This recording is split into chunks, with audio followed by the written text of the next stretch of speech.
I haven't talked about any true meat shields yet, so why don't we just start with the best. Yes, the lowly, shambling zombies, and not only that, but I also want to talk about the best support unit in the game, which is corpse carts, the disgusting, haggard contraptions that they are. So specifically, let's talk about meat shields real quick. What do I mean by meat shields? We're talking units like 100 to 200 cost that are literally glorified speed bumps that can move around. So Scaven slaves, zombies, peasant mobs, pretty much the only ones that fit into that category. Zombies are by far the best, though. They have a really solid amount of HP, 120 models. They are abysmally slow and have basically no combat stats whatsoever, but a good amount of HP, and they also cause fear. And not only that, but they are also undead, so, I mean, they actually can disintegrate pretty easily because their leadership is that low, but they still will not run away. And they can be combined with these guys right here, the best support unit in the game. I say that because they're regenerating meat bags of their own. They don't have that much HP, but they do have regeneration. They're very cheap as well, only 250 points, providing a +5 melee attack, melee defense in an AoE. So let's quickly go over the builds. I've already hit one hit and run charge with a couple Black Knights with lances and barding against these champs and regular marauders here. Samurai warrior, my opponent's gone double mammoth. He's got a war shrine plus Wolfric. Marauders, Brutes of the Hound in the center, 3 javelins, a fire famir, some spears protecting the back.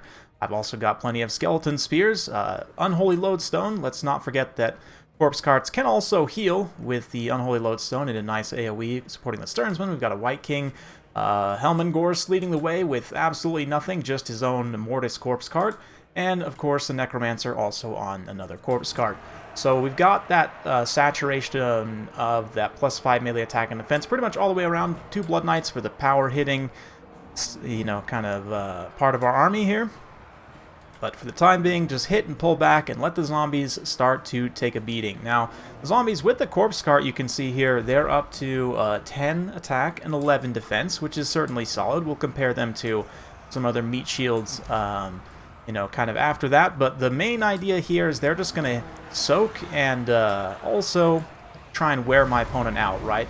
Drain his vigor of his units a little bit, so when they fight my elites, it'll be a tougher time for them. Really nice Burning Head does massacre a whole bunch of my zombies. That fire famir just racked up, yeah, 147 kills. That does showcase kind of a weakness of zombies, which is because of their slow speed and, you know, all the other limitations, they can get wrecked by AoE spells like that. But, I mean, if we take a look here, as my Blood Knights kind of haggardly pull away from this mammoth and don't really get a good engagement there, the fire famir, only 1100 damage value, which is actually not that much considering the amount of kills that he got there. It is a pretty decent amount, don't get me wrong.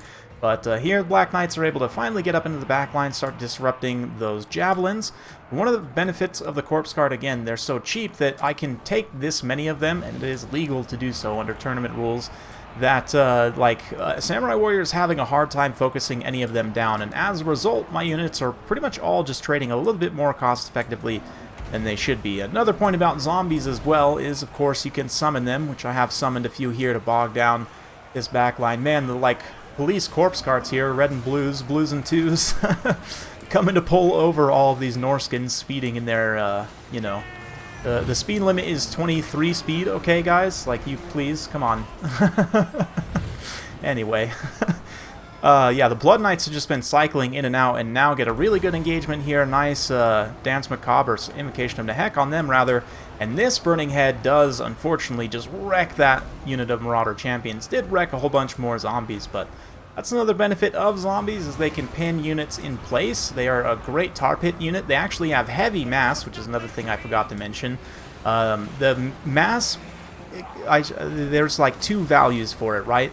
There's the weight class, I should say, which is probably a better description of it, and the actual mass value. The weight class of all undead infantry is considered heavy.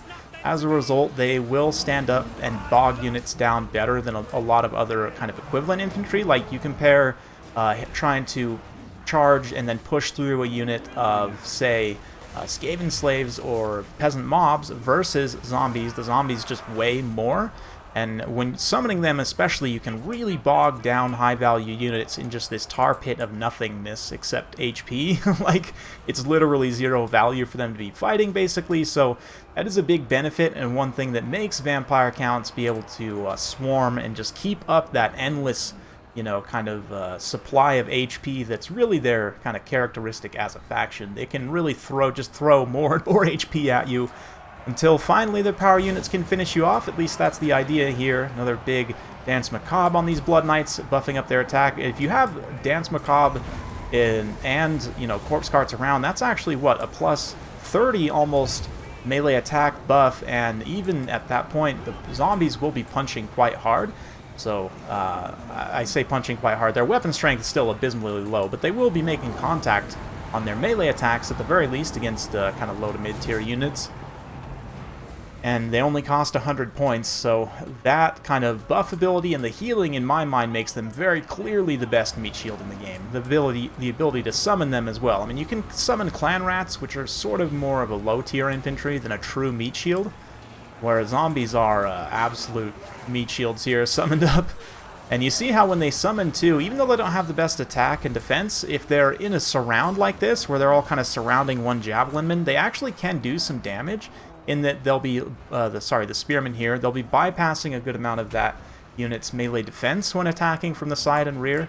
Yeah, plus the fear as well, it allows the leadership to come in. There are a few Sternsmen that are actually probably doing the majority of the damage there, but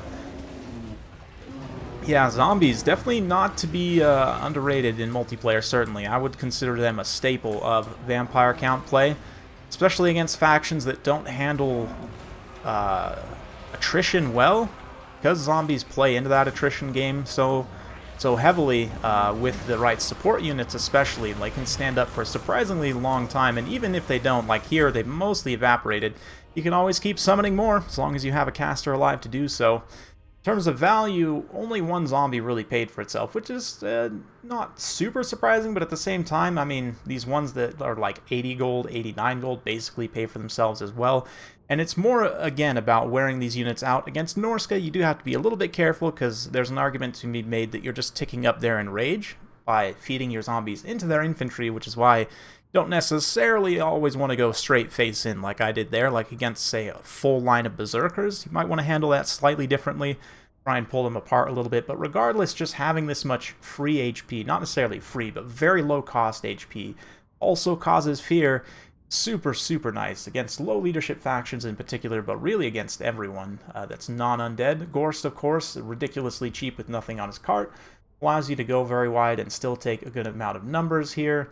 With some elite units, yeah, the spearmen doing an okay job. They're kind of just glorified meat shields, although a couple of them actually paying for themselves. Graveguard and Sternsmen, again, just meant to really hold out more than anything else, so all just kind of that avalanche of HP, and then let the Cav get the work done. At least that's my personal style. And how about those Black Knights? One of them, 1500 damage value. Keep meaning to make a video about these guys, because they're probably one of my favorite units to use right now. They're like what I wish Reiksguard were, basically. A very, very good unit, but I will be featuring them eventually. Blood Knights also, kind of same deal. One of them paid for themselves, one of them did not. Corpse Carts, though, and even during the battle, Samurai Warrior kept saying, like, why can't I kill these dang Corpse Carts? And it's true. I mean, they just hang around, because unless your opponent specifically targets them, it's hard to kill them with just incidental damage. You kind of have to focus them. Because they're so cheap, you do end up focusing them with certain things, like it just is not very efficient in terms of ammo usage or, you know, other factors.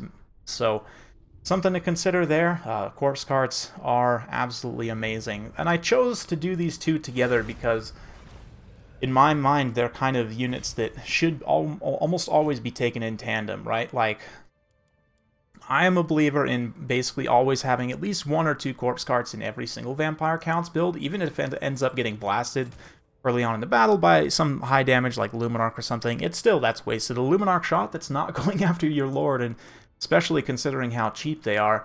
And like the Necromancer Caster, for example, is a very popular pick, even just himself with only the Forbidden Rod to generate extra winds of magic.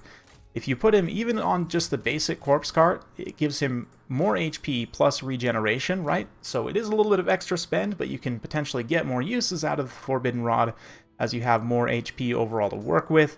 Of course, he also offers kind of a caster alternative to a lord if you don't want to take too many spells on your lord, but that's kind of a discussion for another day. Just be aware that the mount choice is very good for the necromancer characters on the corpse carts as well. Balefire is kind of a meme. I mean, if you're against a magic heavy faction and you have the extra points and you want a meme, you can take this. It basically just reduces enemy power recharge rate proportional to the number of enemy units in range, so you do have to get it in range of enemy units, but can be somewhat useful against factions which tend to bring a lot of wins of magic, but not wildly useful. The nice thing about the 251 is it's only 250. 500, of course, gets you the Unholy Lodestone, which has AoE healing, arguably very strong.